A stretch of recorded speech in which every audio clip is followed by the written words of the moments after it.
দেবীমা আপনাকে নিশ্চয়ই ক্ষমা করে দেবেন।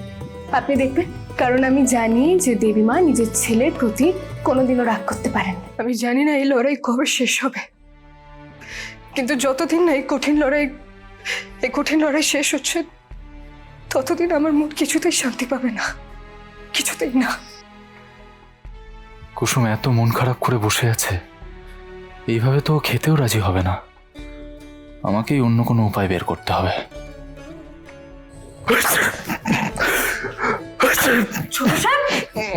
কি হয়েছে?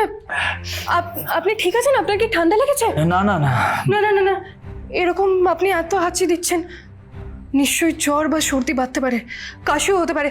ছোট সাহেব, আপনাকে কিন্তু এক্ষুনি ওষুধ খেতে হবে। না না, আমার কিছু হয়নি, আমি ওষুধ খাবো না। ঠিক আছে, আমার কিছু হয়নি, ওষুধ খাবো না, এসব বললেই হবে? ছোট সাহেব, ওষুধ কিন্তু আপনাকে খেতে হবে। তার আগে আপনি এক কাজ করুন, আপনি কিছু খেয়ে নিন। আমি একা কি করে খাবো কুসুম? আমার বউ যদি না খায় আমিও তো খেতে পারবো না। এগুলো কিন্তু ঠিক নয়। আপনি আমাকে এভাবে কথার পাছে ফেলতে পারেন না। আপনি তো জানেন ছোট সাহেব যে আপনি আমার সবকিছু। তাহলে আপনি যদি অসুস্থ হয়ে পড়েন, তাহলে আমি কি করব? কোথায় যাব আমি এখন? কি করে ঠিক থাকবো?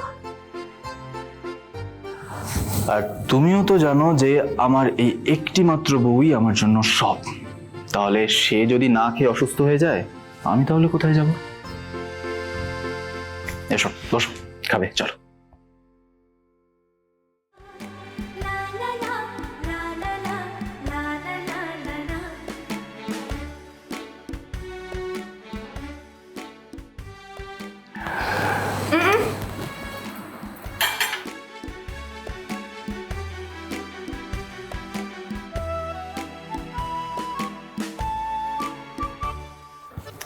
জানো কুসুম, এই যে আমাদের বাড়ির লোকজন আমাদের উপর এত রাগ করে রয়েছে, এক ধাক্কায় আমাদের পর করে দিয়েছে, আমাদের দূরে পাঠিয়ে দিয়েছে, এই পুরো বিষয়টাই কিন্তু টেম্পোরারি, মানে সাময়িক।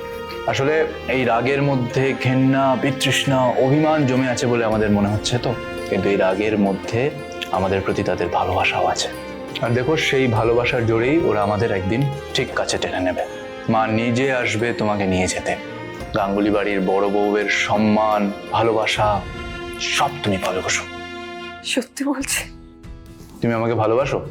আপনি নিজেকে যতটা ভালোবাসেন ছোট সাহেব, তার থেকেও অনেক বেশি। আমাকে ভরসা করো? নিজের থেকেও বেশি। তাহলে দেখো, এই সময়টা আমরা ঠিক পেরিয়ে যাব। শুধু নিজের উপর একটু ভরসা রেখো, আর আমার ভরসা হয়ে দেখো।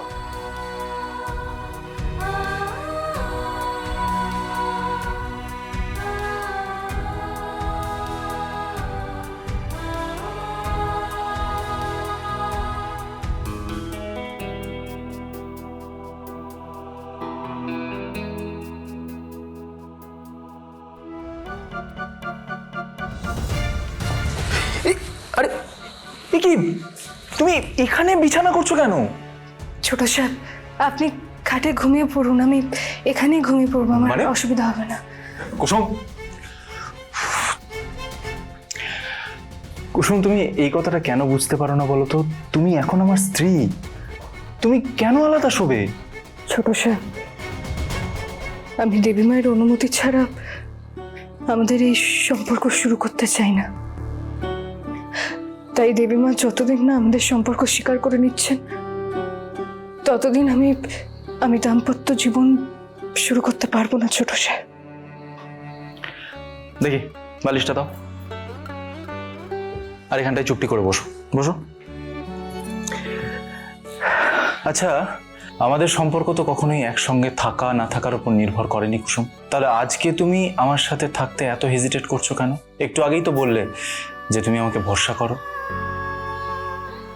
ছোট সাহেব, আমি আপনাকে ভরসা করি, কিন্তু কুসুম, আমার কাছে এই সম্পর্ক পৃথিবীর সবকিছুর ঊর্ধ্বে। সেই কারণে তোমার স্বস্তি, ভালো লাগা, ইচ্ছে, অনিচ্ছে এগুলো সব থেকে বেশি গুরুত্বপূর্ণ আমার কাছে। আমি তোমার জন্য অপেক্ষা করব। তুমি যতক্ষণ না পর্যন্ত কমফোর্টেবল হবে, ততক্ষণ পর্যন্ত আমি তোমার কাছেও আসবো না।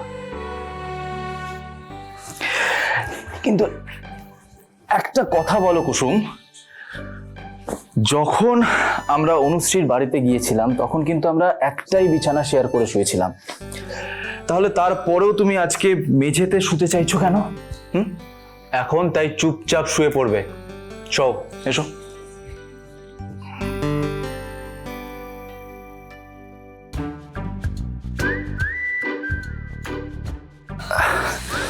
এসো।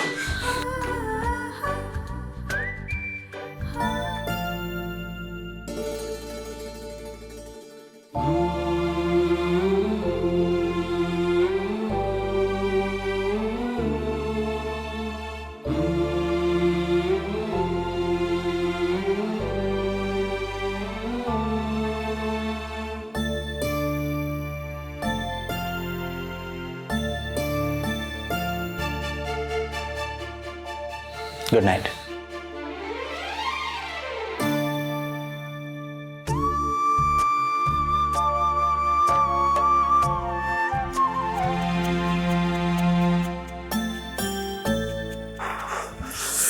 এই রে, অনেকটাই লেট হয়ে গেছে, এবার আমাকে বেরোতে হবে। আচ্ছা কুসুম, আমি এবার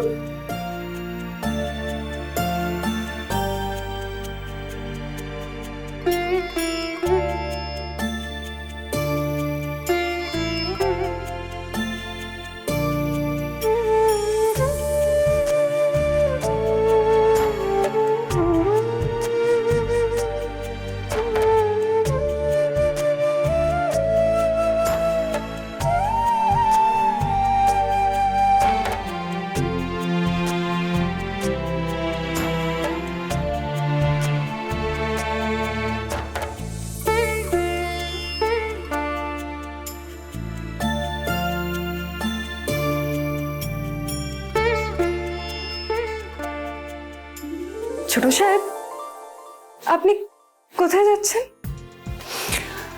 আমি আসলে এখন অফিসে যাচ্ছি।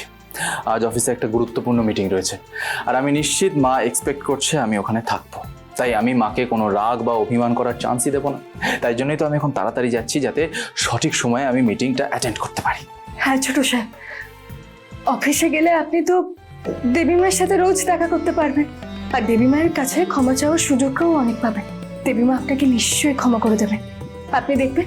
কারণ আমি জানি যে দেবী মা নিজের ছেলের প্রতি কোনোদিনও রাগ করতে পারেন। আর উনি যদি আজই আপনাকে ক্ষমা করে দেন, তাহলে আপনি কিন্তু ওনার সাথে চলে যাবেন, কেমন? আমার জন্য চিন্তা করবেন না। বললেই হলো আমি তোমার জন্য চিন্তা করবো না? কুসুম, আমি তোমাকে কতবার বলেছি যে তুমি এখন আমার স্ত্রী, আর শুধু এই জন্মের জন্য নয়, আগামী 7 জন্মের জন্য আমি তোমার খেয়াল রাখবো। আমি কখনো তোমাকে ছেড়ে যাব না কুসুম। কোনো মানুষ, কোনো সিচুয়েশন বা এমনকি ভগবানও আমাদের আলাদা করতে পারবে না কুসুম।